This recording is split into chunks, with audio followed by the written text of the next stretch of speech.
Olá pessoal, eu sou Luiz Arthur Nogueira e este é o Papo de Economista, um programa feito por economistas sem economês, direto dos estúdios da B3 em São Paulo.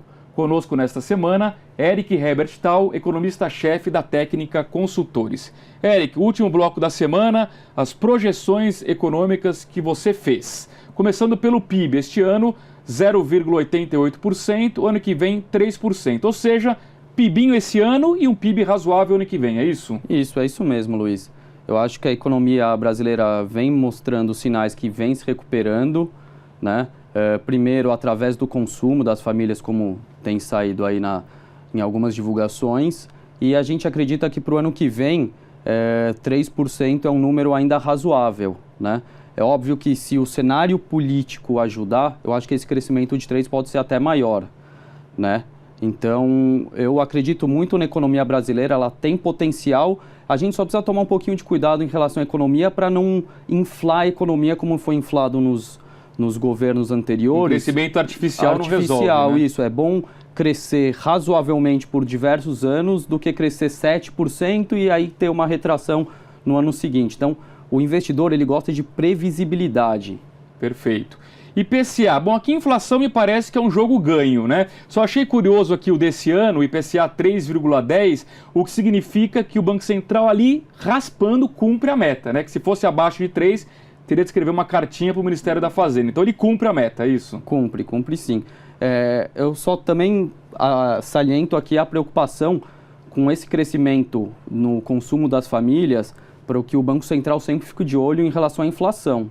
Né? Eu acho que inflação no Brasil é prioridade. Primeiro inflação, depois crescimento, senão não funciona. Até porque aquela ideia de que um pouquinho mais de inflação gera crescimento, a gente já viu na prática que não funciona. Não funciona. E no Brasil, a gente tem um problema ainda cultural inflacionário.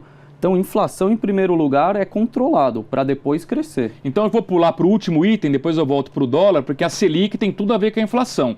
Você prevê ela estável, 7% esse ano e o ano que vem, ou seja, no teu cenário, o Banco Central não precisa elevar juros para combater a inflação, ela se comporta bem, é isso? Isso. Com as premissas que a gente tem visto, né, com câmbio também nesse patamar, a gente acredita que as variáveis inflacionárias vão estar controladas.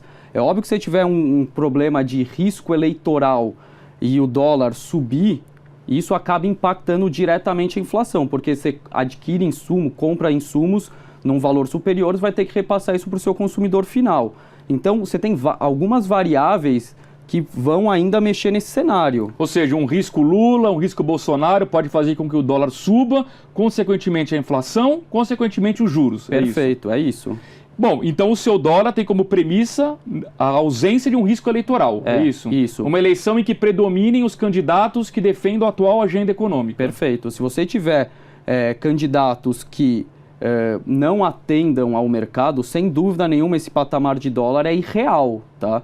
Se a gente tiver risco... Ele pode ir para R$4 rapidinho. Não digo 4, mas com certeza vai subir muito além desse patamar. E aí você vai ter esse problema de repique na inflação, sem dúvida nenhuma. Certo.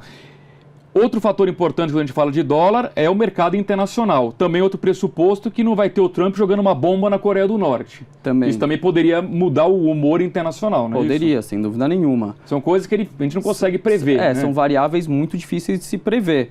Mas esse cenário aqui é um cenário, digamos, com as variáveis que nós enxergamos hoje, né? Com o Trump não fazendo nenhuma besteira e com candidatos que atendam ao mercado, que consigam cumprir uma agenda econômica e política mais ligada ao mercado. Perfeito. Eric, por favor, faça um visto aqui nas suas projeções. A ideia é de que o Eric volte daqui a um ano, não para a gente ver o que ele acertou, o que ele errou, mas, na verdade, para a gente avaliar o que mudou no Brasil e no mundo que eventualmente possa ter afetado as suas projeções, certo? Perfeito, é isso. Combinado?